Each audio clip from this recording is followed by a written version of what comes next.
Hello, welcome to Civilspedia Digital Current Affairs Digital Library. So today we see about 4 topics. So SpiNNaker Mission, WPI versus CPI, and Global Cooling Innovation Summit based on Prelims perspective, and India's IPR policy 2016 based on mains perspective. So let's move on to our first topic, SpiNNaker Mission. So SpiNNaker Mission is actually a scientific breakthrough. So let's know what is SpiNNaker Mission now. So we call it as a million processor core supercomputer. So they call it as a million processor core supercomputer. So this is the world's largest spiking neural network architecture machine. So why this is important? So why this is in news? So this can mimic the function of human brain, which was not done by any other machine in the recent times or even in the past. Okay, so they said it as, so it works exactly as a human brain, and now it has wished it for the first time. So how they describe this supercomputer? So they describe it as a massively parallel, which means it doesn't send information from one point to another, but it simultaneously sends information in all directions. Then they call it as a low power, which means it uses lesser amount of power compared to other supercomputers, and then it is known as neuromorphic supercomputer. So what is neuromorphic? So it mimics the neuron. It mimics the neuron of the human brain. So what is this neuron? So neuron is nothing but a basic brain cell that emits informations in the form of spikes. So spikes is nothing but a pulsating effect. So that emits information in form of spikes, which functions based on electrochemical energy. Okay, so this similarly mimics like a human brain. So who develops it? So it is built at Manchester University, United Kingdom. So this plan was actually considered in the year 2006. It took 12 years to finish the project. Okay, so let's know about SpiNNaker much more. So we'll see what are the functions of this SpiNNaker machine. So we call it as a biological structure and behavior mimicking. So it mimics the complete biological structure of a human brain, and they can function like they can complete 200 million actions per second using 100 million in transistors per chips. Okay, so this function is equated to 1% of human brain's functions. So look, it's just 1% of human brain's functions, because so human brains have 85 billion neurons. So this is actually a scientific breakthrough. Then this is some other thing. So it can even outperform these functions, and it can also model more biological neurons in real-time basis. So how it is different from traditional supercomputers? So traditional supercomputers always uses a point-to-point information exchange, but here in the SpiNNaker machine, they can send the information simultaneously to 1,000 different destinations. So it makes it more powerful and capable than any other supercomputers. Okay. Then what are all the uses of this SpiNNaker machine in real time? So we have seen this SpiNNaker machine mimics the brain function of a human. Okay. So here they have a massive potential in pharmaceutical testing. So what is this testing? They have tested in a region called basal ganglia, which is in the fore and mid brain part of the brain. Okay. So this region is affected when a person is affected by Parkinson's disease. So Parkinson's disease is nothing but a tremoring or shivering of a person due to the damage of the basal ganglia part of brain. Okay. Then it has also helped in understanding the functions of brain, and we can see a robot called SpiNNaker. Okay, SpiNNaker. So this uses this SpiNNaker machine to interpret the real-time visual information as well as navigation.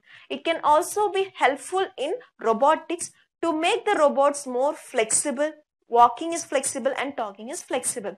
So hence this machine can have a huge potential for the future scientific developments. So let's move on to our next prelims topic, WPI versus CPI. So we must know what is WPI and CPI. So why these indices are taken?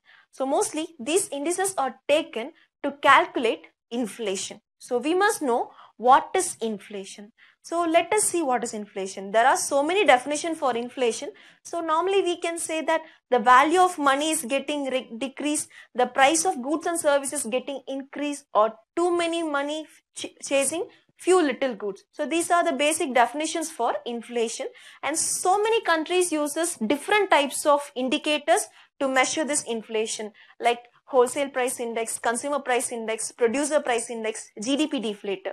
But the most commonly used indicators are the wholesale price index and CPI, okay, that is consumer price index. So now we are going to see what is wholesale price index and what is consumer price index, okay. So let's start now. So how WPI and CPI is measured, or how it is different. So let's see. This wholesale price index is an average of wholesale level commodities. That is, it is based on the manufacturing side of the product. Okay. Next, consumer price index is based on the retail level, that is to the consumer level. So it is in the initial stage of measuring, but this is in the final stage of measuring. So they differ in their measurement process. Then we'll see who publishes this. Okay. So WPI is published by the Department of Economic Advisor under Ministry of Commerce and Industry. And then CPI is calculated by Central Statistical Office under Ministry of Statistics and Program Implementation. So their publishing authority also differs. Next, we'll move on to our next thing. So which products are measured under WPI? So it is only goods, not services. But whereas CPI, both goods and services are calculated. Okay. The next one. So inflation is measured on the first stage. We already see it is on the manufactured stage. But here it is on the final stage of transaction, that is consumers. Okay. So who pays this amount?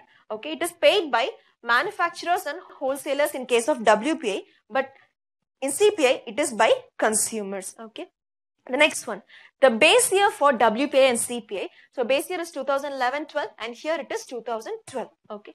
So what are all the items, number of items covered under WPI? So they, according to IMF, it covers nearly 697 commodities which are divided to three sections, like primary products, fuel and power, and manufactured products. But whereas in consumer price index, it is 448 items in rural basket and 460 items in urban basket. This basket differs according to the consumer behavior of a particular area. Okay. Then what are all the types of items covered? Here the manufacturing inputs and intermediate goods are covered. Okay. But here the final products are covered, like education, transport, communication, and recreation. So these are the basic difference between WPI and CPI. And we can also see which are the countries using it. So WPI is used by lesser number of countries, like 24, but CPI is used by more than 157 countries according to IMF report. Okay. So they are publishing. Okay. The indices are published both weekly as well as monthly, whereas in CPI it is on monthly basis. Okay. We can also say WPI as a headline inflation. It was taken in headline, so it is known as headline inflation, and CPI is known as retail inflation. So these are the basic difference between WPI and CPI. But the Indian government has using both WPI as well as CPI. But why India has transferred its stance from WPI to CPI? So as we had already know, it was used by more than 157 countries, but WPI is used by only 24 countries. And also we have seen that WPI includes only goods. Rather, CPI uses both goods as well as services. We have to keep in mind that consumers never buy things regularly on wholesale basis. Okay, they always buy things on retail basis. So hence the relevance is the consumer price index. So hence India has moved from wholesale price index to the consumer price index.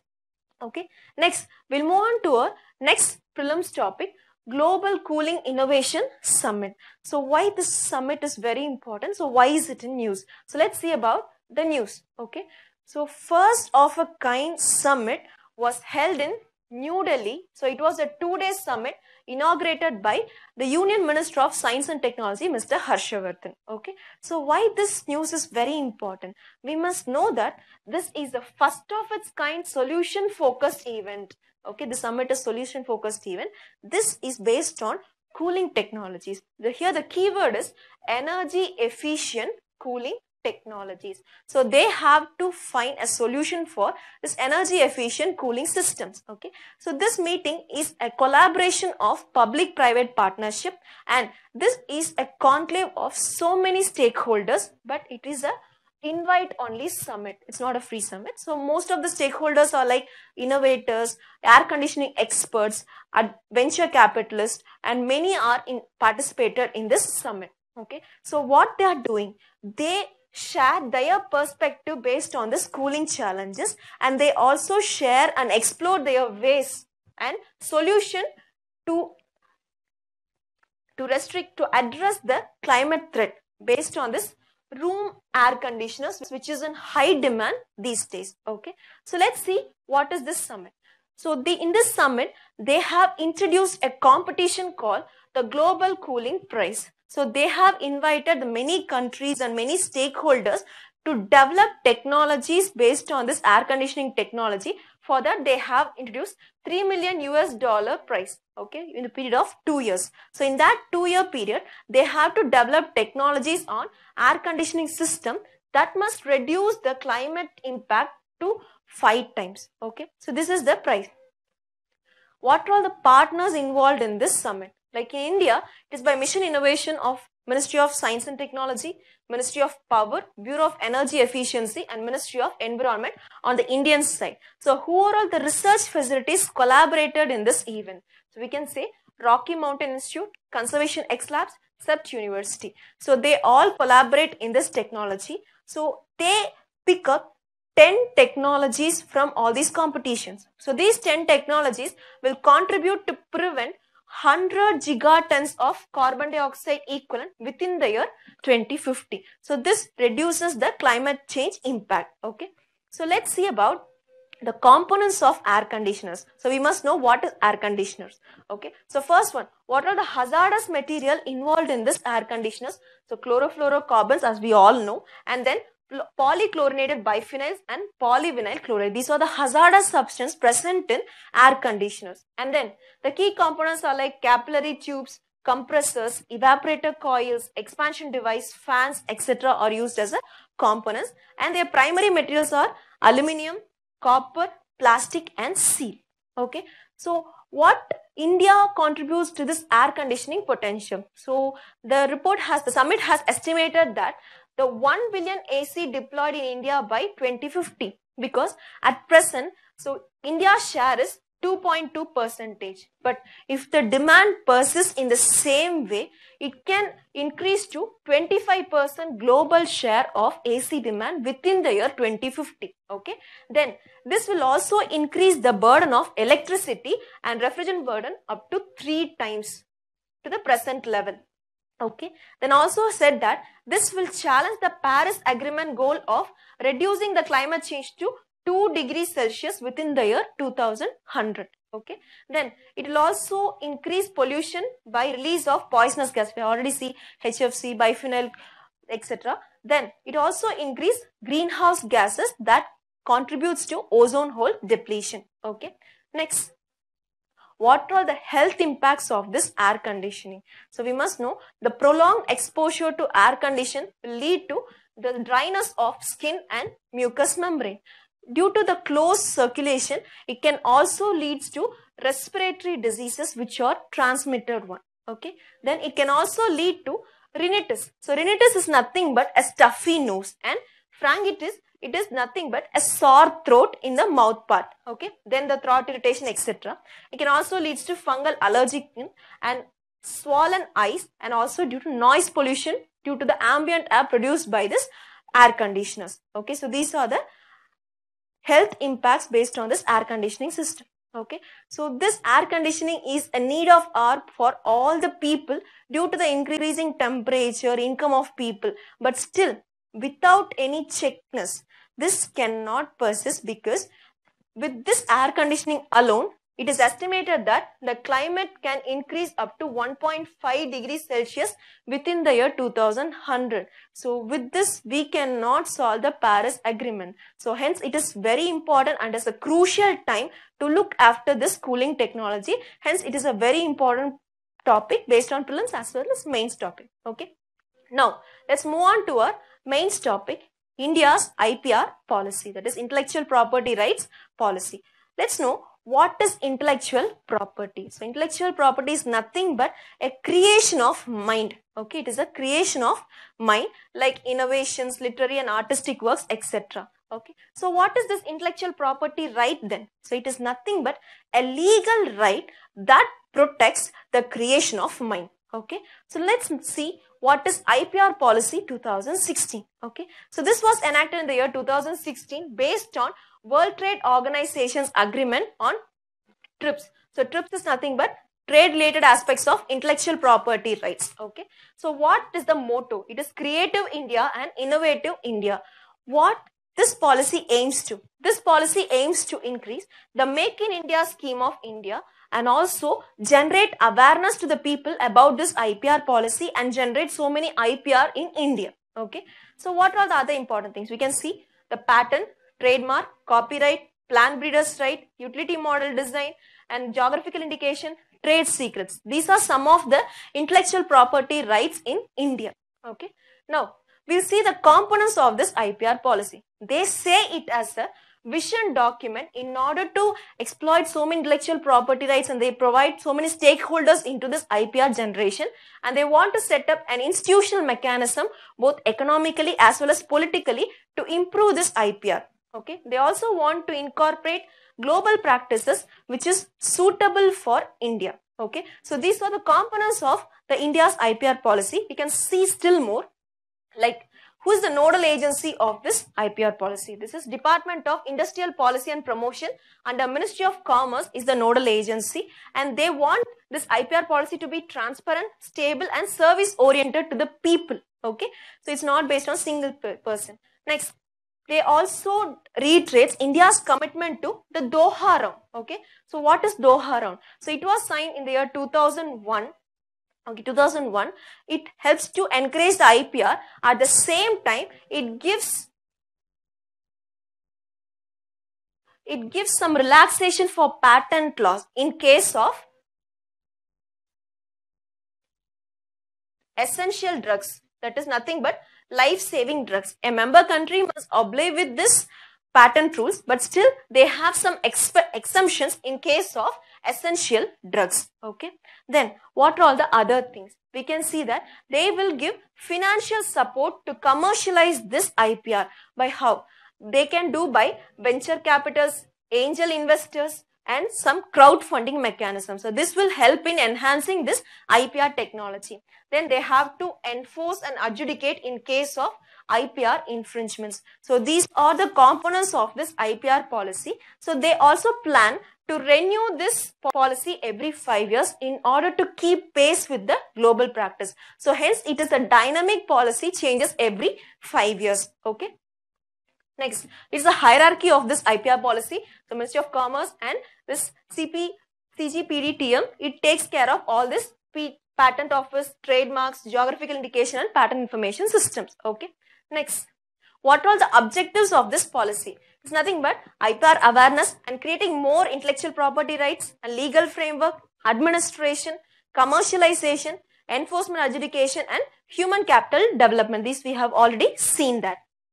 Now, we'll analyze what is this IPR and what is its benefit. Okay, so this IPR policy was enacted based on the demand from the global drug brands led by US companies that want to change our IPR laws. So that's why, because of this pressure, we wanted to change our IPR policy. Okay, then it also incentivized the research and development in the country. So this is also a reason for this IPR policy. Then they want to strengthen Make in India and startup and digital India schemes, which are the barrier, which are actually a torch bearers for IPR policy. Next, we have a compulsory licensing mechanism, which is an exemption for India. Like the IPR law will be exempted for essential drugs. due to heart attack or brain function, these drugs are exempted from this IPR patents. Okay. So let's see what is TRIPS. Okay, we have to know what is TRIPS. So TRIPS is an agreement under World Trade Organizations. This sets a minimum standard for an IPR policy, and this came in the end of Uruguay round, which was ended in the year 1994, which turned GATT into WTO. Okay, this also specifies enforcement procedures, remedies, and dispute resolutions for this IPR policy. So with this, I end my today's topic. So thank you. So please like, share, and subscribe our YouTube channel. Thank you.